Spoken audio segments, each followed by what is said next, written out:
back to Wtf Rc Cars. So we're going to see if these Vitavon diff cups will fit in the Vitavon bulkheads. So I've got all the screws and everything out of it and the grub screw ready. So first thing we're going to do is take the sway bar off, and then we're going to get these 4 screws out so we can get this cover off. And for that, if you've not, these are a bit awkward to get to, so if you've not got something like one of the MIP ball end drivers, what let you get them at an angle, then you might be better off dropping the wing off and just lift the wing up out the way. Let's see if I've got the right size one here. Yeah. As you see, it's a bit of an awkward angle. It's not really straight on. And these ball end drivers do let you get a good grip at an angle. So first off, we're going to take these 2 out, and then we're going to remove those 4. So I'll get them undone and then get back to you. That's the 2 little ends off, and that frees the sway bar up, and then the 4 bolts are removed, and I might need 2 hands to get this off, but it should come off easier than the stock one. Yeah. So that'll just lift straight out. So we've got that out way. And then entirely dependent on how you want to do this, but I find it easier to drop the bottoms of the suspension arms off. Line both these up so they're facing straight forward, and then you should just be able to put your finger behind it and pop it out. The shocks are in the way though, so you need to either remove the bottoms or the tops, whichever you find easiest, and just drop the shocks that way, so it allows these shafts, drive shafts, to come backwards towards you. So I'm going to drop the bottom shock pins out and get the shockers out of the way. Right, so this is the stage you want to be at next. To get the shock pins out, it's just these 2 little screws at the back. You just have to back them out a bit and you'll feel them come loose, pull them straight out. And then if you just compress the shock in, you can just lift them up above tyre, get them out your way. Try not to sort of bend them round, because shocks are shocks, and if you bend the spring or the shock shaft, you'll have problems later. And then you want to try and line them both up like that, and then you should be able to just wiggle it out. I might have to drop the wheels down to get it to come out though. I'm probably going to need 2 hands for this, but basically it just pulls out straight towards you. I think I might have to let them go to an angle so I've got enough to play with. But I'll pop the diff out and then come back to you. Right, so that's the diff out. I've got the car out of the way, make it a bit easier to see. I've given it a bit of a wipe down, get some grease off, save it getting all over your hands. So, next up, the 4 screws that hold the diff together. So we're going to have to undo all 4 of them and get the diff parted. Right, so that's the 4 screws out and the diff apart. So again, same as the centre one, you want to very carefully remove the gasket. And then we're going to take all those parts out, and if you lay them out in the order that you take them out, it'll make it a lot easier to put them back together in the same order. So we'll just start taking all them out and get them all laid out and cleaned up. Right, so you might notice I run these in the lesser LSD effect in the front and rear. It's just personal preference, really however you like your RC to handle, but I find it works better in that setup for how I like it. And again, on this one, you need to remove the grub screw, take that little end out, and then we're going to remove the output shaft, the bearing, and whatever shims you've got in there, and don't forget your little rubber seal at the bottom. So we'll get them out, and then we'll be ready to start assembling. Right, I'm going to run this one same as I've been running the original diff. And at the moment this is a bit up for debate on the correct number of shims to put in here. But so we've got the bearing on the outside, we have the rubber seal in, and then I'm going to run 1 of the larger diameter shims. Let's see if I can keep it on camera. And this one was running 2 of the smaller shims, so I'm going to drop them in. And I'm going to need two hands now because I've got to get the little pin back through the hole. So that's basically what we're looking at the moment. And I'm going to get the pin back in now, and then I'll get back to you. So that's the retaining pin in, and the grub screw is thread locked. So let's see about rebuilding this one.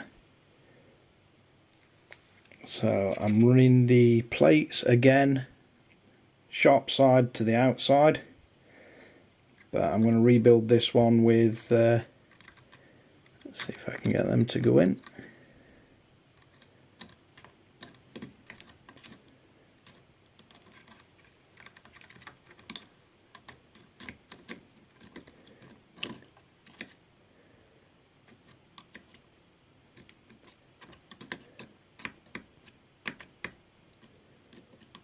So we've got, on this one, I'm having the two plates to the outer of the side at diff. And then we get us gear in. And again, looking for that to be completely flat so we know it's sat all the way down.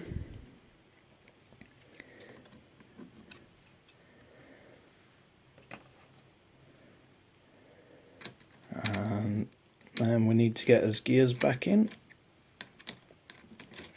and this is a damn sight easier when you're not holding a camera.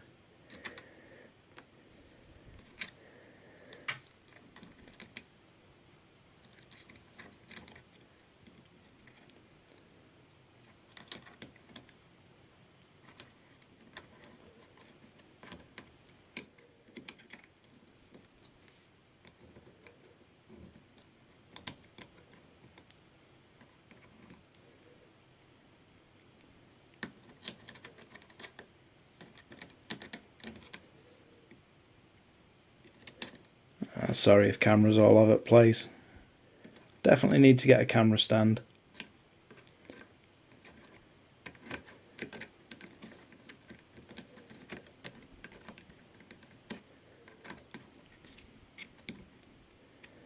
Right, so that's basically what you want to be looking for. And in this one I'm going to run, I think we're going to try 30k in front and rear. See if I can get a bit of steering out of the EXB. It did seem a bit stiff when I was running higher diff oil. So we'll get that topped off. Back in a moment. And again, same as the centre diff, you want to go just above the crossbar in the diff.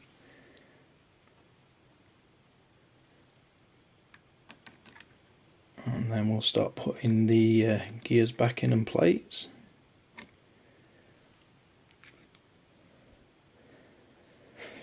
And same with this one, you're looking for the nice rounded edge to face inwards.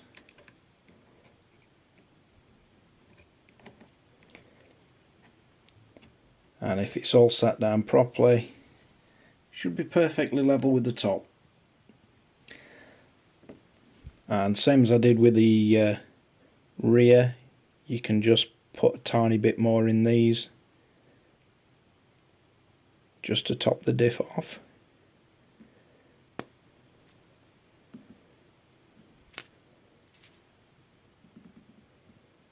And slight air gaps in it ain't going to cause a problem. Then should be able to see which way round your gasket. Right, so that's the screws back in, and there seems to be all sorts of arguments going across the internet on whether these actually fit or not. I've gone back to the Vitavon team, Arthur and Edward, mentioned that I had an issue fitting the diff casing cover. Now, mine are really early versions of it, so it could be an issue what I'm having because of the early versions that covers. But one thing I can say is no modifications whatsoever to the case, but what I've had to do, I have had to slightly cut away the side furthest away from the ring gear, because I didn't want to push the ring gear further away from the pinion that pushes it.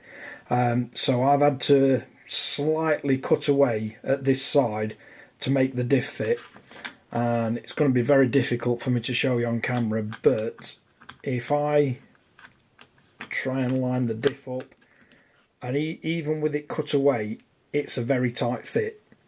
It doesn't restrict the diff in any way now, but before I machined a slight bit off of that edge, those bearings would not sit in no matter what I did. As I say, they are very early versions of the diff covers, and I don't know if they've changed them on the later versions, but I will try my best to get this all on camera and show you that they do actually fit in the bulkhead with no issues. This is going to be easier said than done, trying to keep camera on. But let's see if I can line it up. This is a lot easier with two hands than it is with one.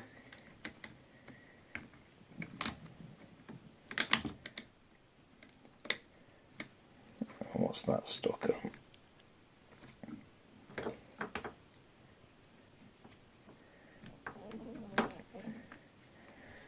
Oh, I need them spun around a little bit further.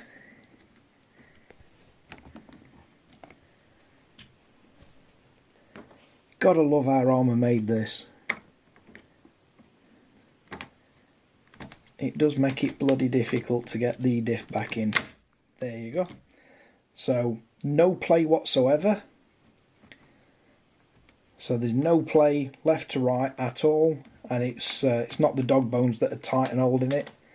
There's no play whatsoever, and it does mesh. I've checked the meshing on the pinion at the back, and it sits absolutely perfect. So we'll get a bit of grease in there, and I'll drop the cover back on. Right, so that's everything back together as it should be. And nice smooth action on diff. Nothing grinding, nothing catching, and this is with no shims whatsoever fitted to the outside of the diff, and no shim whatsoever fitted to the pinion, and the meshing is absolutely perfect. And if I lock this wheel up, that's driving the centre drive shaft and spinning motor, no issues at all. And as you see, I like to run the diff quite loose. I don't like thick diff fluid in, but I'm not going for speed runs or anything. I'm setting it up to go around a track, the little grass track we set up, as quick as possible. So let's address a few things. There's multiple ways of shimming the diff. Not everybody agrees with the way I do it, but since I've done it that way, I've not had any issues whatsoever with gears, and I like the way it drives like this. You can take one of the smaller shims out if you want more pressure on the LSD plates, if that's how you prefer. Some people say that's the right way of doing it. I'm not convinced. I prefer doing it this way, but it's down to individual taste, how you want the car to drive.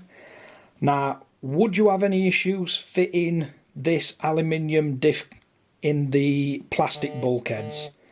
No, I don't believe you would whatsoever. I've test fitted it in mine, the cover and everything slots straight on, and it also felt like you wouldn't need any shims, which I think is what's causing the issue with this, because when I had the normal diff housing in the normal plastic cases, I had to use a shim at the side of it.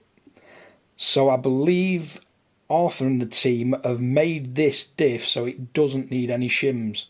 And because these are early versions of the diff covers, because they are different to the ones I got with it, that may be what's caused me issue. But I'll have to see when I get to the front one to see if it's going to be an issue with all mine. There is a couple of guys I've been speaking to online, and some are not having any issues whatsoever. I believe they've got the later versions of the diff covers. And then other guys are having all kinds of issues with saying the diff won't even fit in the bulkhead. There's at least one other person, including me, that's had no issue putting them in bulkhead whatsoever. They're not tight on our bearings and they work. So would I recommend these? Even though I've had to do a little tiny bit of work on this diff cover, hell yeah, they're absolutely fantastic. The quality of them, the fit and finish, the way that they're going to prolong the life of your diff. It's going to help the heat issue that you could have if you're diffing out a lot on the plastic cups, with the plastic diff housings sort of warping. I've seen people having that. You're not going to get that issue with these. To be honest, I think the Vitavon team's done a fantastic job of it. The slight machining that I had to do on that, I'm not really that fussed about. If that's the sort of thing that's putting you off, you probably already don't like the Kraton EXB. Because let's face it, armour cars, there's quite a bit of tinkering you've got to do. And to say what Arthur and the Vitavon team have achieved, redesigning these aluminium bulkheads, the covers and the diffs, for what they had to start from, which was, to be honest, one of the worst diffs designs and bad tolerances that I have ever seen in any of my RC cars. And I've had Tamiya, Traxxas, Axial, FID Racing, Habeo, and I would go as far as to say even the Habeo was made better than the original diff design and bulkhead.